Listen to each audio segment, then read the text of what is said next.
जय हिंद साथियों, आप सभी का स्वागत करता हूं आप सभी के अपने चैनल एग्जाम फतेह में। साथियों, यूपी पुलिस कांस्टेबल का 17 और 18 फरवरी को जो पेपर हुआ था, उस पेपर पर आधारित साथियों 37 प्रश्नों का एक ऐसा मॉडल पेपर आप सभी के लिए साथियों बनाया गया है, जिसको अगर आप देख लेते हैं तो आपकी तैयारी में चार चांद लग जाएंगे। और मेरा मानना है साथियों, इन 37 प्रश्नों में से अगर आपका स्कोर 25 के आसपास आता है तो आपकी हिंदी अच्छी मानी जाएगी। तो ये 37 क्वेश्चन एक के बाद एक आपकी स्क्रीन पर से गुजरेंगे और इन 37 प्रश्नों में से 25 आपका स्कोर होना चाहिए। तो बहुत सुपरफास्ट तरीके से साथियों इस क्लास को देखेंगे। और पहला प्रश्न आपकी स्क्रीन पर आ चुका है कि आलोक का विलोम क्या होता है, बताइए। देखिए, आलोक का मतलब होता है उजाला। आपने देखा होगा किसी किसी लड़कों का भी नाम होता है आलोक।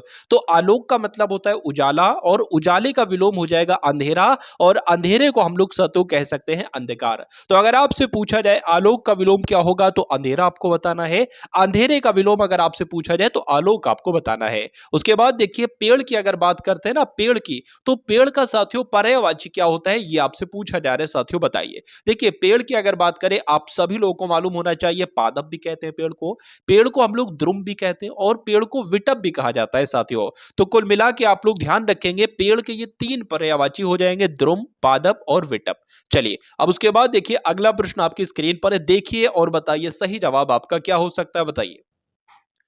अकल पर पत्थर पड़ना, ये एक मुहावरा है, और इस मुहावरे का मतलब क्या होता है। कभी कभी कहा जाता है कि तुम्हारी तो अकल पर पत्थर पड़ चुके हैं, यानी कि तुम्हारी बुद्धि नष्ट हो चुकी है, हम लोग कह सकते हैं। तो कुल मिला के ऐसा कहां पर लिखा हुआ है, ऐसा तो ऑप्शन नंबर सी में लिखा हुआ है। तो जिन लोगों ने भी यहां पर ऑप्शन नंबर सी का चयन किया था, तो उन सभी का बिल्कुल सही जवाब हो जाता भाई। बहुत बढ़िया, वेरी गुड क्लास। देखिए, अगर बात करें, इस टाइप का क्वेश्चन भी आपसे पूछा जाता है कि जिस क्षेत्र में जो भाषा बोली जाती है, वो भाषा व्यापक रूप से उस क्षेत्र की क्या मानी जाती है। उस क्षेत्र की मानक भाषा कही जाती है, या उपमानक भाषा कही जाती है, या मातृभाषा कही जाती है, या संचार भाषा कही जाती है। देखिए, मान लीजिए आपका कोई क्षेत्र है, आपके क्षेत्र में कोई भाषा बोली जाती है, तो मतलब आपके दादा परदादा भी वो भाषा बोलते होंगे, ठीक है ना। वही तो चीज आपने देखकर आप उस भाषा को बोल रहे हो, तो कहा यह जाएगा कि वो हमारी मातृभाषा है। क्षेत्र में जो भाषा बोली जाती है साथियों, वो उस भाषा, अगर बात करते हैं, वो भाषा उस क्षेत्र की मातृभाषा कहलाई जाती है।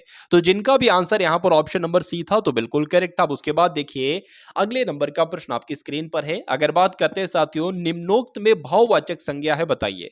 निम्नोक्त में यानी कि जो चार ऑप्शन आपके सामने है, इनमें से भाववाचक किसमें है, ये आपसे पूछा जा रहा है। तो लोहे में कौन सा भाव आपको नजर आ रहा है, गंगा में भी कोई भाव नहीं है। और घृणा की जब हम बात करते हैं, तो घृणा है साथियों, मित्रता है, दोस्ती है, दुश्मनी है, ये सब भाववाचक संज्ञा के उदाहरण है। आंसर आपका अगर है बी के साथ, तो बिल्कुल करेक्ट है।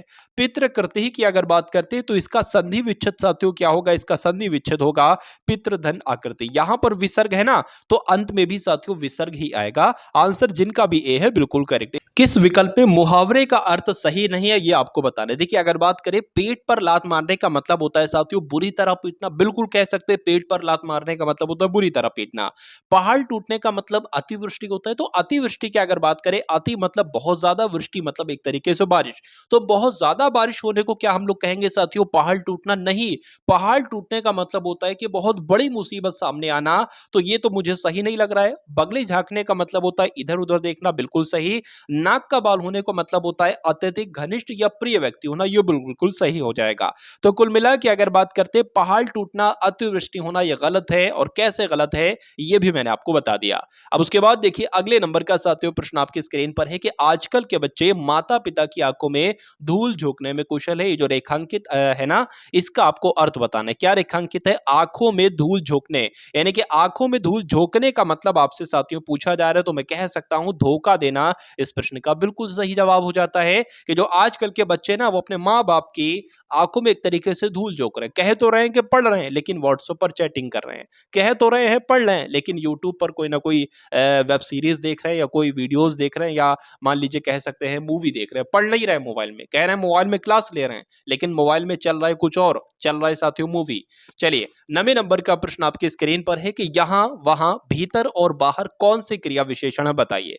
देखिए, अगर बात करते हैं कि अगर मैं आपसे कहूं यहां पर, या वो चीज वहां पर रखी है, तो मैं समय तो नहीं बता रहा हूं, ठीक है ना, मैं अवधि भी नहीं बता रहा हूं, मैं दिशा भी नहीं बता रहा हूं। अगर मैं ये कहता पूरब पश्चिम तो वो दिशा होता है एक तरीके से, ठीक है ना। मैं साथियों आपको स्थिति बता रहा हूं कि वो चीज कहां पर रखी है, उसकी स्थिति मैं बता रहा हूं कि यहां वहां या भीतर या अलमारी के भीतर या उस चीज के बाहर। तो कुल मिला के आंसर अगर आपका भी हो ऑप्शन नंबर बी के साथ तो बिल्कुल करेक्ट हो जाता भाई, बहुत बढ़िया, वेरी गुड क्लास। अब उसके बाद देखिए अगले नंबर का प्रश्न आपकी स्क्रीन पर है, देखिए और बताइए सही जवाब आपका क्या होगा।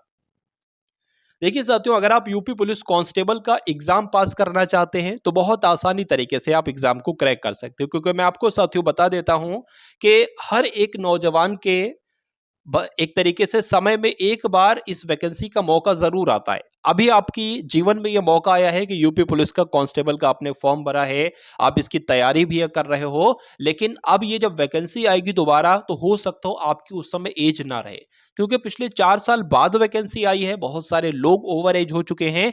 लेकिन अगर बात करें साथियों, अब दोबारा आपको मौका नहीं मिलेगा इस वैकेंसी को देखने का। जब वैकेंसी आएगी जब आपकी एज नहीं होगी, या जब वैकेंसी आए तो हो सकता हो अभी आपकी इतनी अच्छी तैयारी है तो तब आप पढ़ाई छोड़ दो या किसी और कामकाज में आप लग जाओ।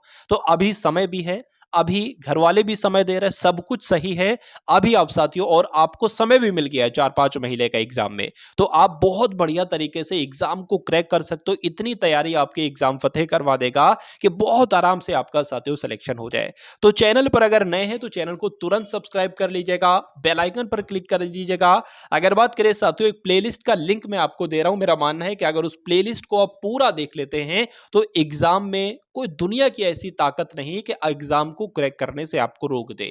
अगर ऊपर वाला ही चाहे आपका सिलेक्शन ना हो तो मैं कह सकता हूं नहीं होगा, बिल्कुल नहीं होगा, लेकिन दुनिया में ऐसी कोई ताकत नहीं है, दुनिया का ऐसा कोई ताकत नहीं है कि जो आपको एग्जाम क्रैक करने से रोक दे।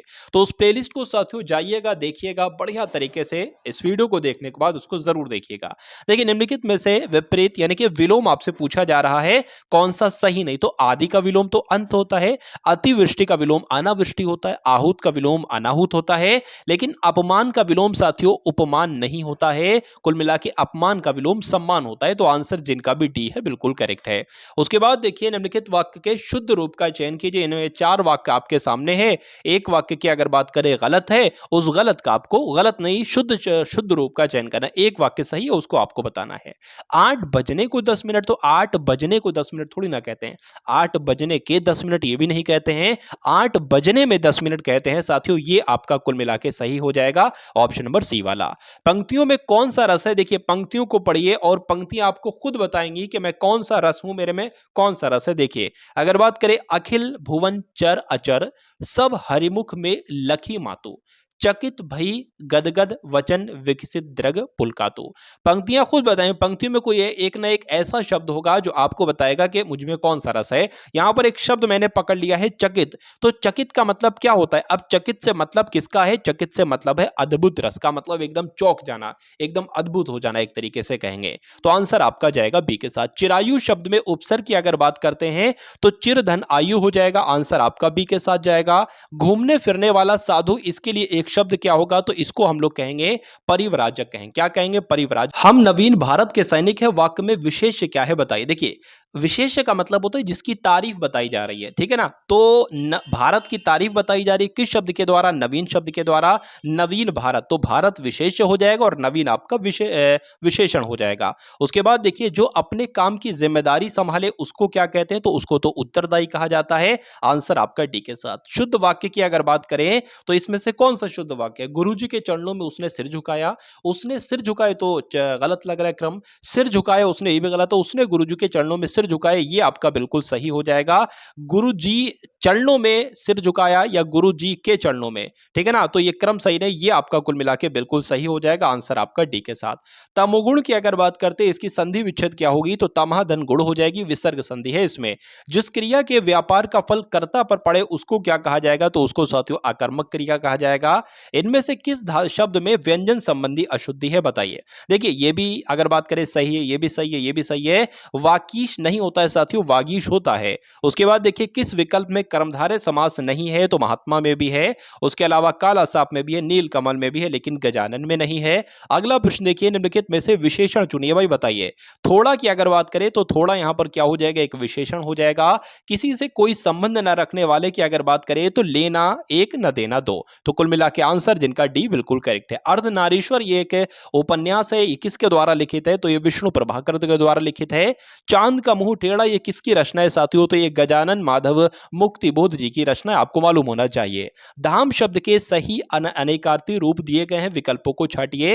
यानी कि धाम कहते हैं साथियों किसको, घर को, शरीर को और देवस्थान को। कुल मिला के आंसर आपका जाएगा बी के साथ। अब उसके बाद देखिए, घर में शाम से मोटा कोई नहीं, इसमें वाक्य का चयन कीजिए। कैसा वाक्य है साथियों बताइए। किसी भी वाक्य में अगर नहीं आ जाए तो वो हमेशा साथियों निषेधात्मक वाक्य होगा।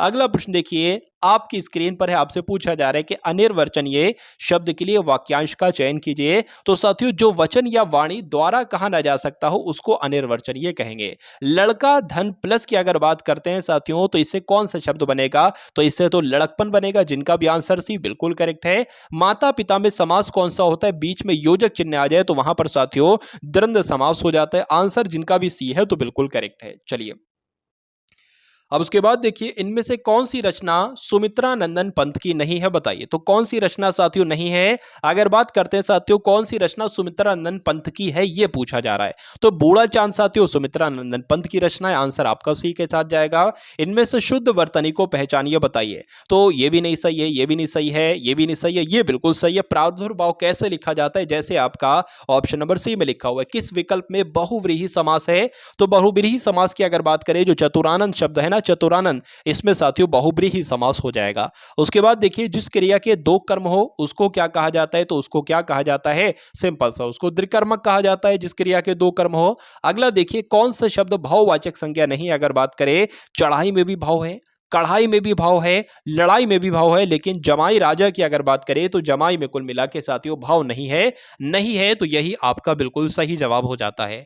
उसके बाद देखिए साथियों, ठन ठन गोपाल एक मुहावरा है, इसका मतलब क्या, देखिए ठन ठन गोपाल उसे कहा जाता है जिसके पास कुछ नहीं होता, यानी कि जो एक तरीके से कंगाल होता है। तो जिनका भी आंसर यहां पर है ऑप्शन नंबर डी के साथ, तो बिल्कुल करेक्ट भाई, बहुत बढ़िया, वेरी गुड क्लास। तो साथियों एग्जाम में आपके 37 प्रश्न आएंगे यूपी पुलिस कांस्टेबल के एग्जाम में हिंदी के। तो हिंदी के इन 37 प्रश्नों में से कितने के आपके बिल्कुल सही जवाब रहे, एक बार कमेंट करके जरूर बताइएगा साथियों। और प्लेलिस्ट का लिंक आपको डिस्क्रिप्शन में दे दिया गया है, उसको साथियों जाकर एक बार जरूर वॉच करेंगे, एग्जाम अगर आपको वाकई में क्रैक करना है। साथियों अगर इस वीडियो को अपने 2 से 4 मित्रों को शेयर कर देंगे तो मुझे बहुत अच्छा लगेगा। और चैनल पर नए हैं तो चैनल को तुरंत सब्सक्राइब करके बेल आइकन पर क्लिक करेंगे। तो मिलते हैं हम सभी लोग साथियों आने वाली वीडियो में। जय हिंद साथियों।